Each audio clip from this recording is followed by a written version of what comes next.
అండి. జస్ట్ ఇప్పుడే మన శంకర్ వరప్రసాద్ సినిమా చూసి రావడం జరిగింది. చాలా బాగుంది. సో నా రివ్యూ ఎలా ఉండబోతుంది చూడండి. మొదటగా క్లాసీ టైటిల్ తో ఘరానా మొగుడు మ్యూజిక్ తో మంచి వైబ్ వస్తుంది అనమాట.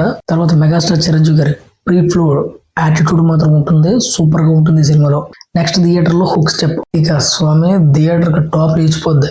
నిజం చెప్పాలంటే మెగాస్టార్ అభిమానులు ఎవరు కూడా సీట్లు కూర్చోరు, థియేటర్ టాప్ లేచిపోవలసిందే. ఆ టైప్ లో గోల గోల రచ్చ రచ్చ చేసేసారు అనుకోండి. పైగా ఈ సాంగ్ లో బాస్ ఎనర్జీ వేరే లెవెల్లో ఉంటుంది. అలాగే మెగాస్టార్ చిరంజీవి గారు, నయనతార గారు వీరి మధ్య కెమిస్ట్రీ కూడా చాలా బాగుంటుంది. ఆ ఇద్దరు కూడా చాలా అంటే పర్ఫెక్ట్ భార్య భర్తలా సెట్ అయ్యారు అనమాట. అలాగే ససరేఖ సాంగ్ లో విజువల్ ఎక్సలెంట్స్ గా ఉంటాయి. అలాగే బాస్ క్రేజ్ అయితే ఇంకా నెక్స్ట్ లెవెల్. ఈ సినిమాలో మెగాస్టార్ చిరంజీవి గారు చూసిన వాళ్ళు ఎవరైనా సరే ఆయన వయసు 70 సంవత్సరాలు అంటే ఎవరు నమ్మరు. ఒక 35-40 అంటే నమ్ముతారు గ్యారెంటీగా. నాకైతే మెగాస్టార్ చిరంజీవి గారు పాత చూడాలనుంది సినిమా, అలాగే శంకర్దాద ఎంబీబీఎస్ ఆ టైపు గుర్తొచ్చారు. అలాగే నెక్స్ట్ మెగాస్టార్ చిరంజీవి గారితో బుల్లిరాజు కామెడీ ఉంటాయి, ఆ కామెడీ కూడా చాలా బాగుంటుంది. నెక్స్ట్ ఇందువదన కుందరదన, వావ్, దీని గురించి నేను చెప్పడం కాదు, మీరు థియేటర్ లో చూడండి మీకే తెలుస్తుంది. అలాగే మెగాస్టార్ చిరంజీవి గారి కామెడీ గురించి ప్రత్యేకంగా చెప్పాలా, శంకర్దాద ఎంబీబీఎస్ రోజులు మళ్ళీ మనకి రిపీట్ అవుతాయి అనమాట. ఫ్యామిలీ ఆడియన్స్ కదా ఫుల్ మీల్స్. అలాగే మెగాస్టార్ గారు కామెడీతో మనల్ని ఏ విధంగా నవ్విస్తారో సెంటిమెంట్ లో కూడా అదే విధంగా మనల్ని ఏడిపిస్తారు అనమాట. నెక్స్ట్ ఇంటర్వెల్, ఇందులో బాస్ స్వాగ్ తో ఉంటే ఆ ఎపిసోడ్ అయితే నెక్స్ట్ లెవెల్. ఇక తర్వాత కట్ చేస్తే మీసాల పిల్ల, ఇందులో బాస్ క్రేజ్ గురించి ప్రత్యేకంగా చెప్పాలా, ప్రతి సాంగ్ ని కూడా తన వైపు లాగేసుకుంటాడు అనమాట, ఒక మ్యాగ్నెట్ లాగా. ఇక 90s లో ఉన్న ఆ స్వాగ్, ఆ స్టైల్ అసలు ఏ మాత్రం తగ్గలేదు బాస్ కి. ఆ తర్వాత వెంకటేష్ గారి ఎంట్రీ ఉంటుంది. ఇక చిరంజీవి గారు వెంకటేష్ గారి కాంబోలో వచ్చేటువంటి కామెడీ సీన్స్ ఏవైతే ఉంటాయో థియేటర్ లో మన కడుపు చెక్కలైపోతుంది అనమాట, నవ్వలేక చేస్తాం. ఈ సినిమాను వీళ్ళిద్దరి కోసం ఎన్నిసార్లు అయినా సరే చూడొచ్చు. ఇంకా నెక్స్ట్ ఒక ట్విస్ట్ ఉంటుంది, అది నేను ఇప్పుడు చెప్పను, అది కూడా మీరు థియేటర్ వెళ్ళి ఖచ్చితంగా మీరు ఎక్స్పీరియన్స్ చేస్తే బాగుంటుంది. తర్వాత చెప్పడం మర్చిపోయాను, సెకండ్ హాఫ్ లో ఒక 10 minutes సీక్వెన్స్ ఉంటుంది, బాగా గుర్తుపెట్టుకుంటే. నాకు తెలిసి పేపర్లు ఎక్కువ తీసుకెళ్ళండి, ఖచ్చితంగా మీకు అక్కడ అవసరం అవుతాయి. నేనైతే అరిచి నాకు గొంతుకే పోయింది. ఇక ఫస్ట్ ఆర్టిస్ట్ గురించి చెప్పాలంటే ఫస్ట్ చిరంజీవి గారి గురించి చెప్పాలి. Acting, dance, fights, comedy, sentiment అన్ని, ఆఖరి రొమాన్స్ అన్ని కూడా చక్కగా బ్యాలెన్స్ చేస్తూ ఈ వయసులో కూడా మనల్ని ఇంకా ఎంటర్టైన్ చేస్తున్నట్టు ఒకసారి ఆలోచించండి. అలాగే ఇప్పుడు ఉన్నటువంటి ట్రోలర్స్, హేటర్స్ ఎవరైతే ఉన్నారో వాళ్ళకైతే మాత్రం బాగా పెట్టాడు అనమాట మెగాస్టార్ చిరంజీవి గారు.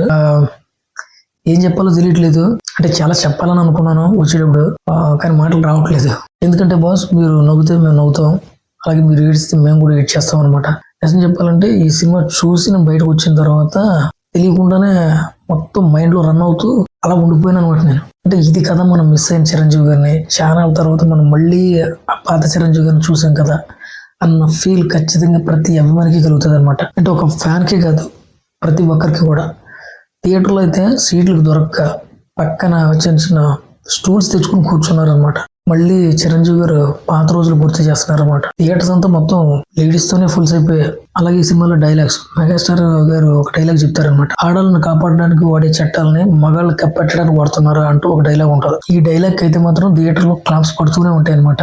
ఇంకా మెగాస్టార్ గురించి ఎంత చెప్పినా కలిసి చెప్తూనే ఉంటాం. తర్వాత నయనతార గారు, మెగాస్టార్ అండ్ నయనతార గారు ఇద్దరు కాంబినేషన్ లో సీన్స్ చాలా బాగుంటాయి, కామెడీ గానీ అలాగే వారి మధ్య ఉండేటువంటి చిన్న చిన్న ఆ సీన్స్ చాలా బాగుంటాయి. అవి నేను చెప్పడం కాదు కానీ మీరు ఎక్స్పీరియన్స్ చేస్తే బాగుంటది. నయనతార గారు కూడా చాలా బాగా చేశారు. అలాగే అనిల్ రావుపూడి గారు, ఏంటన్నా ప్రతి బాల్ కొడుతున్నావు, నువ్వు 6 కొడుతున్నావు, ప్రతి సీన్ అసలు ఎలా క్రేజీగా రాశాను.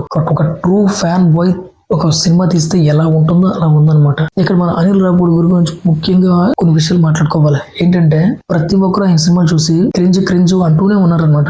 ఆయన మాత్రం ఆడవారి మీద సినిమాలు తీస్తూ హిట్ల మీద హిట్లు కొడుతూనే ఉన్నారు.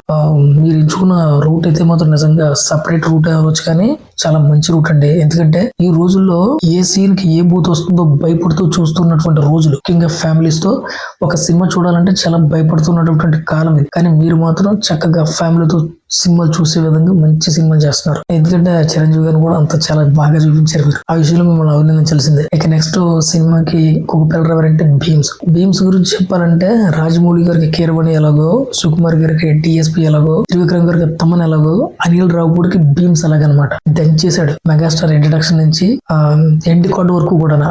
ముఖ్యంగా టైటిల్ కోడ్ దగ్గర నుంచి మొదలెట్టేసాడు అనమాట. బీమ్స్ అయితే నిజంగా పేరులోనే ఉంది కదా, బీమ్స్ సౌండ్ ఆ రేంజ్ లో ఉంటది అనమాట ఈ సినిమాకి మ్యూజిక్. థియేటర్ దద్దరిల్లిపోయి అని చెప్పొచ్చు. ఇంకా ఈ సినిమా గురించి చెప్పాలంటే చాలా మంది గురించి చెప్పాలి, కాకపోతే ఇది పెద్ద రివ్యూ ఏం కాదు కాబట్టి సింపుల్ గా చెప్పేస్తున్నాను.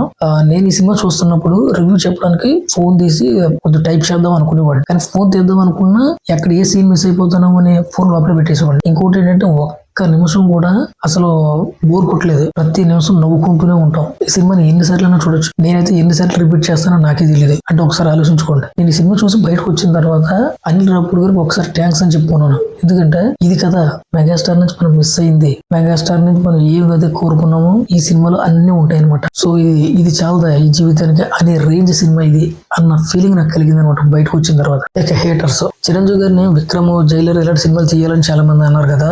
ఇప్పుడు చెప్తున్నాను రా కొడకలారా, దమ్ము ఉంటే రజనీకాంత్ గానీ లేదంటే కమల్ హాసన్ గారిని కానీ మన శంకర్ వరప్రసాద్ లాంటి సినిమా తీసి అప్పుడు చెప్పండి రా, మీరు ఎంత దమ్మున్న మగాళ్ళు మేము కూడా చూస్తాం. సరే ఈ చెత్త గురించి మనకెందుకు కానీ లాస్ట్ ఒక మాట చెప్పాలంటే ఊచుకోత, మెగాస్టార్ ఊచుకోత ఇది. సో ఇది ఫ్రెండ్స్ సింపుల్ గా నా రివ్యూ.